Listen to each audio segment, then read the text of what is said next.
एक नंबर का सवाल है 500 मीटर गुना 30 मीटर माप के एक मैदान में एक 30 मीटर लंबा 20 मीटर चौड़ा 12 मीटर गहरा गड्ढा खोदा जाता है और इस प्रकार खोदी गई मिट्टी को मैदान के शेष भाग में बराबर बिछाया जाता है। मैदान की सतह की ऊंचाई में वृद्धि हो जाएगी। ये मान लेते हैं एक आयताकार मैदान है। ये जो है एक आयताकार मैदान है।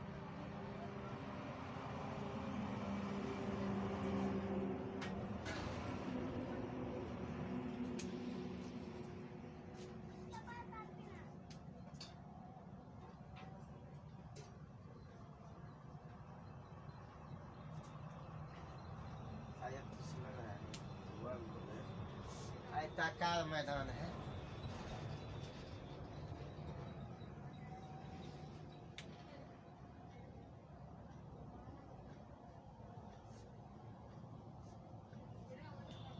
आयताकार मैदान है जिसकी लंबाई है दिया गया 500 मीटर और चौड़ाई दिया गया है 30 मीटर। इससे क्या क्या एक घनाभाकार गड्ढा खोदा गया है। इसमें घनाभाकार गड्ढा हो जाएगा।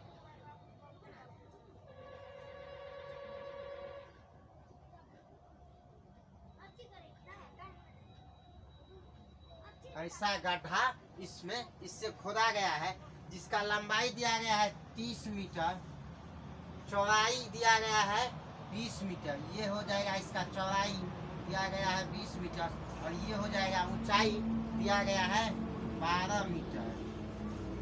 12 मीटर इसका ऊंचाई दिया गया। क्वेश्चन में कह रहा है जब गड्ढा खोदा जाता है तो निकाली गई मिट्टी का इस आयताकार क्षेत्र के ऊपर में मैदान में बिछाया जाता है तो उसकी सतह की ऊंचाई क्या होगी। तो निकाली गई मिट्टी का आयतन निकाल लेंगे। निकाली गई मिट्टी का आयतन हम निकाल लेंगे। निकाली गई मिट्टी का आयतन कैसे निकलेगा। तो ये घनाभाकार है तो LBH हो जाएगा। निकाली गई मिट्टी का आयतन क्या हो जाएगा LBH यानी 30 गुना हो जाएगा 20 गुना हो जाएगा 12 गुना हो जाएगा 12 इक्वल टू हो जाएगा इस क्षेत्र का क्षेत्रफल को इस क्षेत्र का क्षेत्रफल निकाल कर उसको H से गुना कर देंगे। क्षेत्र का क्षेत्रफल कितना हो जाएगा 500 गुना 30 गुना लिखेंगे H। यही H बताएगा कि H का जो वैल्यू आएगा वह बताएगा कि मैदान की सतह की ऊंचाई में कितना वृद्धि हुआ है। तो यहाँ से देखिए 30 कट जाएगा, एक जीरो से एक जीरो कट जाएगा, फिर यहाँ से हो जाएगा 2 से कटेगा ये तो ये होगा 25। इसलिए यहाँ पे H बराबर हो जाएगा H बराबर हो जाएगा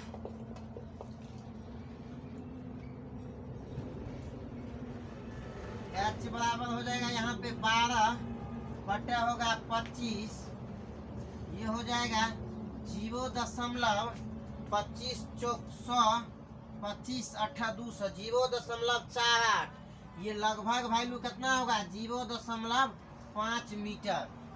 यानी इस सवाल का सही आंसर हो जाएगा ऑप्शन डी। ओके। 2 नंबर का सवाल है किसी पहिए का व्यास 3 मीटर है। यह पहिया 1 मिनट में 28 चक्कर लगाता है। 5.280 किलोमीटर की दूरी चलने में यह पहिया निम्न समय लेगा। तो पहिए का परिधि निकाल लेते हैं। परिधि बराबर होता है 2 पाई आर। ये हो जाएगा 2 गुना 22/7। आर का वैल्यू कितना, ये व्यास दिया गया है 3 मीटर। इसका त्रिज्या कितना हो जाएगा 3/2। 2 से 2 कैंसिल हो जाएगा।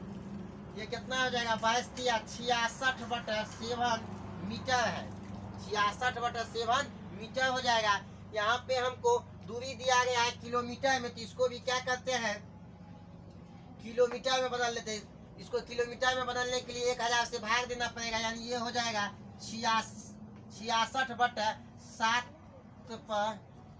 7 को 1000 से गुना करेंगे तो 7000 हो जाएगा। इतना किलोमीटर हो जाएगा।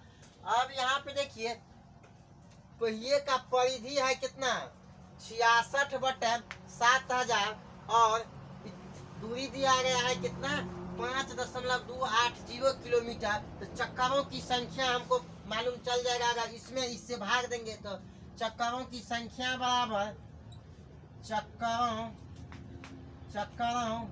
की संख्या बराबर हो जाएगा कितना 5.280 बटे हो जाएगा 66/7000। 7000 इसके अंश में गुना हो जाएगा, यहाँ से पे बटे हो जाएगा कितना 66 बटे में हो जाएगा 66। ये 3 गो जीरो दशमलव उड़ाएंगे बटे में आ जाएगा 3 गो जीरो। इस 3 जीरो से ये यहाँ पे आ जाएगा कितना 1 पर 3 गो जीरो, 3 जीरो से ये 3 जीरो कैंसिल। यहाँ पे हो जाएगा 66 8 कितना होता है 528, यानी ये हो जाएगा कितना 80। यहाँ पे हो जाएगा कितना 8 7 56 560 चक्कर हो जाएगा। चक्करों की संख्या कितना हो जाएगा 560। यहाँ पे देखिए 1 मिनट में 28 चक्कर जाता है। अगर 1 मिनट में 28 चक्कर जाता है तो 560 चक्कर जाने में समय कितना लगेगा, यानी समय बराबर यहाँ पर टी बराबर क्या हो जाएगा 560 बटे हो जाएगा 28, 28 दूनी 56 20, यानी टी बराबर कितना हो जाएगा 20 मिनट। 20 मिनट यानी 5.280 किलोमीटर की दूरी चलने में यह पहिया 20 मिनट का समय लेगा, यानी इस सवाल का सही आंसर हो जाएगा ऑप्शन बी। ओके, 3 नंबर का सवाल है। एक खोखली बेलनाकार नली जो लोहे की बनी है 20 सेंटीमीटर लंबी है तथा इसकी बाहरी और आंतरिक व्यास, ये व्यास दिया गया है, क्रमशः 8 सेंटीमीटर एवं 6 सेंटीमीटर है। इस नली को बनाने में प्रयुक्त लोहे का आयतन है।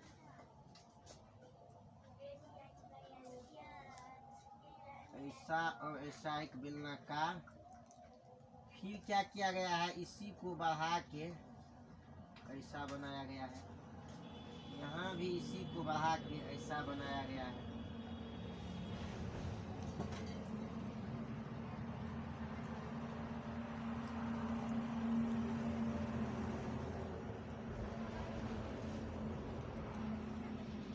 ऐसा बनाया गया है, इसी का हमको आयतन निकालना है।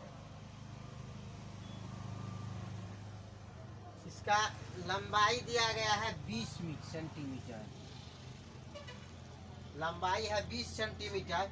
इसका आंतरिक व्यास यानी ये यहाँ से लेके यहाँ तक व्यास दिया गया है, तो इसका आंतरिक व्यास दिया गया है 6 सेंटीमीटर। इसका त्रिज्या यानी यहाँ मान लेते हैं केंद्र है यहाँ पे, यहाँ से लेके यहाँ तक का दूरी, यहाँ पर मान लेते हैं केंद्र है, तो यहाँ से यहाँ तक का दूरी 3 हो जाएगा।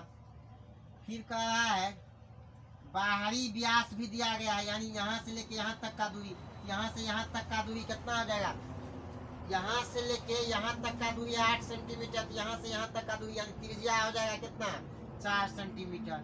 ये दिया गया है 4 सेंटीमीटर। इसी का हमको आयतन निकालना है। तो देखिए एक वलय हो जाएगा, वलय का क्षेत्रफल बराबर होता है pi into capital R square minus small R square, और इसको अगर h से गुना कर देंगे तो यही लोहे का आयतन हो जाएगा। यहाँ पर लिखेंगे क्या वलय, इसका आयतन लोहे का आयतन बराबर हो जाएगा pi into capital R square minus small R square. ये वलय का क्षेत्रफल हो गया, और अगर इसी को हम h से गुना यानी 20 से अगर h से गुना कर देंगे तो यही क्या देगा लोहे का आयतन दे देगा। यहाँ से ये क्या होगा 22 बट पाई का value 22/7 into capital R square कितना हो जाएगा 4, 4 का square 16 minus small R square 3, 3 का स्क्वायर 9 गुना h का वैल्यू दिया गया है क्वेश्चन में कितना 20, तो 20 लिख दिए।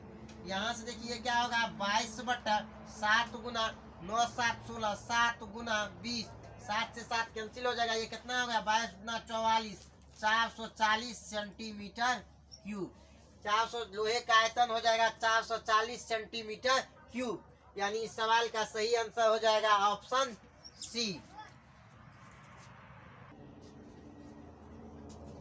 4 नंबर का सवाल है, समलंब आकार के एक क्षेत्र का क्षेत्रफल 1440 वर्ग मीटर है। समांतर भुजाओं के बीच की लंबवत दूरी 24 मीटर है। यदि समांतर भुजाओं का अनुपात 5:3 हो तो बड़ी समांतर भुजा की लंबाई होगी। समलंब आकार का है, समलंब होता है ऐसा आकृति जिसमें क्या हो, सम्मुख भुजाओं का एक युग्म समांतर हो। ये ऐसा हो जाएगा। इसको ए मान लेते हैं, इसको बी मान लेते हैं, इसको सी और डी। यहाँ पे ए बी समांतर है सी डी। इसका जो है क्षेत्रफल हमको दिया गया है 1440 वर्ग मीटर। इसका क्षेत्रफल दिया गया है 1440 वर्ग मीटर और लंबवत दूरी यानी यहाँ से लेके ये दूरी, लंबवत दूरी कितना दिया गया है, 24 मीटर। 24 मीटर दिया गया है। इसके समांतर भुजाओं का अनुपात 5:3 है। इसको सी डी की लंबाई ये बड़ी भुजा होगा, ए बी क्या होगा, छोटी भुजा हो जाएगा। इसके अनुपात को मान लेते हैं एक्स, यानी बड़ी भुजा का अनुपात है 5x और छोटी भुजा का अनुपात है 3x। तो समलंब आकार के एक क्षेत्र का क्षेत्रफल यानी समलंब आकार के क्षेत्र का क्षेत्रफल होता है 1/2 गुना, समलंब आकार के क्षेत्र का क्षेत्रफल होता है 1/2 गुना समांतर भुजाओं का योग यानी 5x + 3x इंटू होता है ऊंचाई। ऊंचाई यहाँ पर दिया गया है 24 बराबर क्षेत्रफल मालूम ही है कितना, 1440 वर्ग मीटर। यहाँ से देखिए तो ये क्या हो जाएगा, ये हो जाएगा 1/2 गुना 5 3 8 x गुना 24 इक्वल टू होता है 140। तो यहाँ पे अगर 8 2 चौके 8 4 तिया हो जाएगा, 4 तिया 12, 4 छके 24, 0 360। तो 360 और यहाँ से अगर हम 24 से इसको काटे 12 दूना 24, 12 तिया 36, 30 2 15 दूना 30। यानी यहाँ से x का वैल्यू कितना हो गया, x का वैल्यू आ गया 15। क्वेश्चन जो हमसे पूछ रहा है क्या समांतर भुजा है, तो बड़ी समांतर भुजा की लंबाई यानी 5x का वैल्यू हमसे पूछ रहा है। तो 5x का वैल्यू यहाँ पे कितना होगा, 5 इंटू क्या हो जाएगा, x का वैल्यू है 15, ये हो जाएगा कितना, ये हो जाएगा 15 × 75 मीटर। कितना हो जाएगा, 75 मीटर। यानी बड़ी भुजा की लंबाई हो जाएगी 75 मीटर। यानी इस सवाल का सही आंसर हो जाएगा ऑप्शन ए। ओके। 5 नंबर का सवाल है, एक ठोस पिरामिड का आधार वर्गाकार है जिसकी प्रत्येक भुजा 16 सेंटीमीटर है। यदि उसकी ऊंचाई 12 सेंटीमीटर है तो उसका आयतन सेंटीमीटर क्यूब में क्या है। ये देखिए, पहले पिरामिड का आकार बना लेते हैं। आकार इसका रहा है कि वर्गाकार है।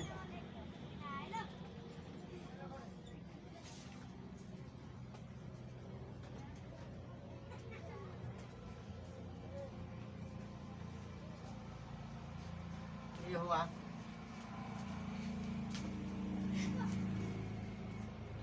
ये पिरामिड का ए बी सी डी और इसको ई नाम दे देते हैं, इसको ई इसको एफ।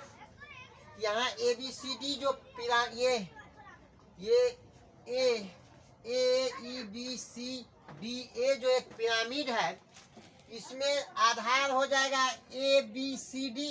क्वेश्चन में कह रहा है कि आधार क्या है, वर्गाकार है, वर्गाकार हो गया। यहाँ पे ये ऊंचाई डी और ई जो होता है पिरामिड का, यहाँ पे हो जाएगा तिर्यक ऊंचाई, और यहाँ से ई और एफ पिरामिड का हो जाएगा ऊंचाई, और A B C D pyramid का आधार हो जाएगा। क्वेश्चन में पूछ रहा है कि तो उसका आयतन से क्या होगा, तो पिरामिड का आयतन बराबर होता है 1/3 गुना आधार का क्षेत्रफल। यहाँ आधार वर्गाकार है, इसका क्षेत्रफल क्या है, भुजा स्क्वायर हो जाएगा। इसका क्षेत्रफल कितना हो जाएगा, भुजा स्क्वायर, यानी ये हो जाएगा 16 गुना 16 पिरामिड का आयतन बराबर होता है 1/3 गुना आधार का क्षेत्रफल गुना ऊंचाई। यहाँ पे ऊंचाई दिया गया है कितना, 12 सेंटीमीटर, तो 12 हो गया ये। यहाँ से 3 चौक 12 हो जाएगा, 16 256, 256 चौके हो जाएगा 1024, कितना हो जाएगा 1024 ये हो जाएगा। यानी इस सवाल का सही आंसर हो जाएगा ऑप्शन सी। ओके, 6 नंबर का सवाल है, किसी बहुभुज के अंतः कोणों का योग 720 डिग्री हो तो उनके भुजाओं की संख्या ज्ञात करें। बहुभुज के अंतः कोणों का योग बराबर होता है n-2 इंटू होता है 180 डिग्री। यहाँ पर दिया गया है कितना 720। यहाँ पे देखिए 18 चौक कितना हो जाएगा 72, कितना हो जाएगा 72 डिग्री, कितना हो जाएगा 72 डिग्री। ये क्या है n-2 इंटू किसी बहुभुज के अंतः कोणों का योगफल बराबर होता है n-2 इंटू 180। तो यहाँ पे क्या होगा 18 चौक 72 यानी 4 हो जाएगा। तो यहाँ से इसलिए n बराबर हो जाएगा, यहाँ पे n-2, ये n जो है ये बहुभुज की भुजाओं की संख्या है। तो n बराबर यहाँ पे क्या हो जाएगा 4, ये 2 जुट जाएगा तो 4 2 6, यानी इस बहुभुज के भुजाओं की संख्या हो जाएगा 6। यानी सवाल का सही आंसर हो जाएगा ऑप्शन ए। ओके।